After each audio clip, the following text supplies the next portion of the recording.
Alright, what's going on, guys? My name is Joseph and we're starting a new topic on my channel, a new segment called When Tech Used to Be Fun. We're going to be taking a retrospective look at tech from back in the day, even if I had it or if I didn't have it, or the pop culture of it and why it revolutionized the way we use that specific tech. So in today's video, we are going to be taking a look at a phone that really changed the way we use our phones nowadays. Now, my phone as of right now, I have an 8 Plus, 128 gigs, and such a great phone, but we're going to be taking a look at a phone that really revolutionized everything. So let's get into it.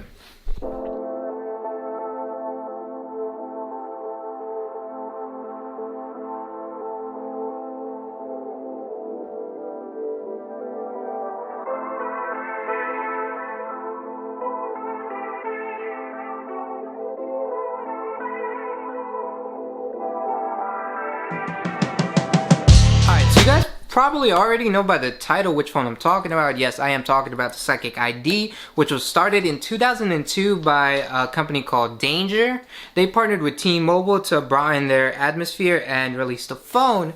Now, Danger was started by 3 people that left Apple to start their own thing and revolutionize everything. Because at the time, the original Sidekick came out back in 2002. It had a black and white screen, but it had one noticeable feature that made it stand out from the crowd. So I went on eBay and I looked everywhere for all different types of Sidekicks, and I found these two. Now, these were the best price, and they're in working condition because most of them were exaggerated on the price. So here we have a Sidekick 3 and we have a Sidekick ID. Now we're going to be taking a look at both of these and seeing what features and what made it really popular. So here is the Sidekick 3. This is the one that I actually wanted growing up. I remember being in 5th grade and it being that time for me bugging my parents to get me a new phone, get me my first phone, because before that I had hand-me-down phones from my dad that were not working, and this was like the first time I was getting an actual phone that was mine, my own number and everything. And I remember walking into T-Mobile and seeing this on display and I was like, I want it. Because one of the key features of the Sidekick is the sliding screen. Look at that. You guys saw that? The screen slides. Let's do it one more time because that wasn't great. There we go. The sliding screen, which reveals the Sidekick 3 by T-Mobile and all that. And it has a QWERTY keyboard. A QWERTY keyboard for texting. This looks like a gaming device and like a multimedia and everything. This was just when I saw this, I was like, I need it, I want it, but it retailed for the price of $299, and at the time my parents just didn't have the funds or the money to be able to afford to get me my first phone, which was $300. Like, that's crazy at the time. My parents all had flip phones. They didn't have any of this tech, and I wanted it, but I ended up settling with a flip phone, and it was still cool to me because it was the first phone that I owned. But yeah, this device just changed everything. It has, as we know, as a phone, so you can make phone calls, view emails, and instant messaging. So let's go to instant messaging. We have, what is that, Microsoft messaging. It has Yahoo and AOL. At the time, AOL was still heavily popular. I knew friends that used AOL.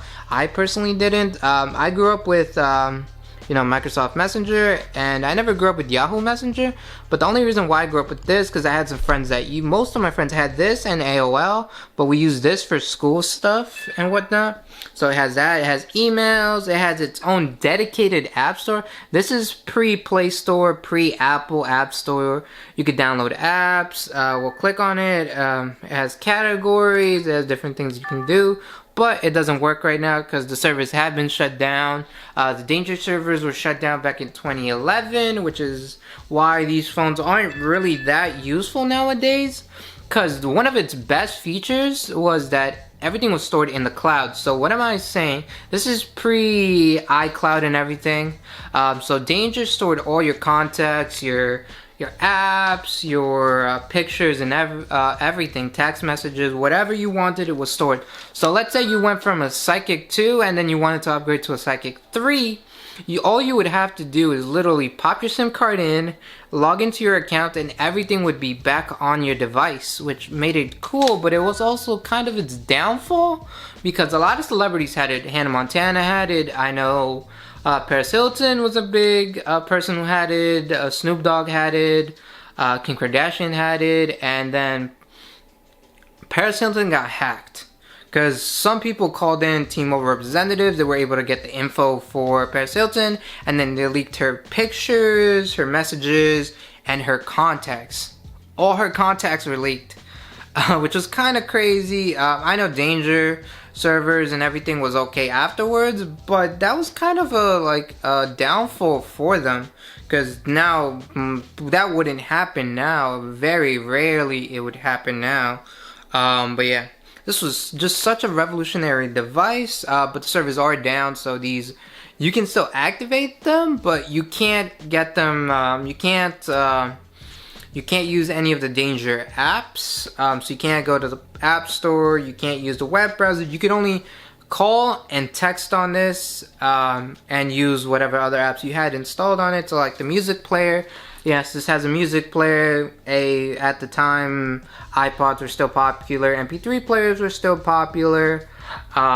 CD players were getting phased out, and it was just cool having a dedicated media player on your pocket, a web browser. Most flip phones at the time, I know my first flip phone had a web browser, but it just didn't work. It was extremely slow. It has apps, and it has games. Yes, games. This is, what is this? Rocket. I remember friends playing this on the school bus, and it was just so cool. At the time, I thought it was like the coolest game ever. But yeah, this is the Sidekick 3. This is how you would answer phone calls. It was just so cool to flip the screen, take pictures on your 1.3 megapixel camera, which nowadays we got like 40 megapixels, but at the time, this was cool. This was kind of cool in my opinion. And then Sidekick ended up releasing this one, which is the Sidekick ID. Now this kind of reminds me, if you guys have ever seen Zoe 101, the TechMate, which was actually a custom made Sidekick 2, but this looks like a TechMate, I'm not even lying. Let's flip the screen around and show you guys. Yeah, here it is, the Sidekick ID. Now this was retailed for the price of $100. This was a more budget friendly device, but it lost a lot of the features that made the Sidekick very popular. It still had emails, it still had the App Store, it still had emails, messaging, instant messaging. Yeah, you can make calls on it. Address book was still there. The web browser was still there. It was a little bit more of a cheaper screen on it. So everything was still there. Applications were still there. As you guys can see, we have some applications here. The things that it lost was it replaced the backing, which here is like a nice rubber grippy. This feels like a heavy, like a phone that you want to have, compared to using this. Look at that. It looks like a toy out of a Happy Meal. I don't know. It has this cheap plastic back. I don't know, this just feels weird. And it has like the rubber front, which is kind of okay, but it is just going from a Sidekick 3 to an ID is just a no-go. The screen here is just better, brighter, compared to this one. The keys, so the actual clickable keys are okay, but like once again, going from the Sidekick 3 to the ID, I could type on these keys no problem. Everything it's doable. It's just not any better than the 3. You guys get my drift? Yeah, this was a budget friendlier phone for $100 compared to $300.